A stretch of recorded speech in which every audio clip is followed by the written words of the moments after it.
Guys അസ്സലാമു അലൈക്കും. അപ്പോൾ ഞാനീ പോണത് മുക്കം കടവ് പാലത്തിലൂടെയാണ്. അപ്പോൾ ഇതിൻ്റെ അടുത്തതാ ഇതുപോലൊരു കുഞ്ഞ് സ്പേസ് ഉള്ളത് ആർക്കൊക്കെ അറിയാം. നമ്മൾ അധികമായിട്ട് കണ്ടുപെടാത്തൊരു സ്ഥലമാണ് കേട്ടോ. ഞാനിതിൽ കുറേ പ്രാവശ്യം പോയിട്ടുണ്ടെങ്കിലും ഇങ്ങനൊരു കുഞ്ഞു സ്ഥലത്തിൻ്റെ ഉള്ളിലുള്ള ഞാൻ ഇതുവരെ കണ്ടില്ല. നല്ല അടിപൊളി സെറ്റപ്പാണ് കേട്ടോ.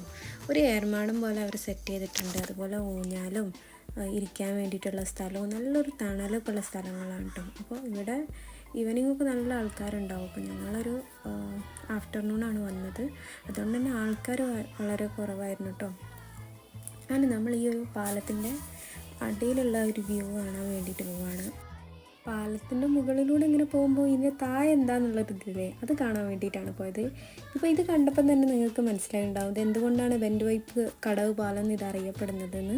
അപ്പോൾ നിങ്ങൾക്ക് ഇതുപോലുള്ള വീഡിയോസ് ഇഷ്ടമാണെങ്കിൽ ചാനൽ ലൈക്കും ഷെയറും സബ്സ്ക്രൈബും ചെയ്യണേ. അപ്പോൾ ഓക്കെ, ഇപ്പോൾ ബൈ.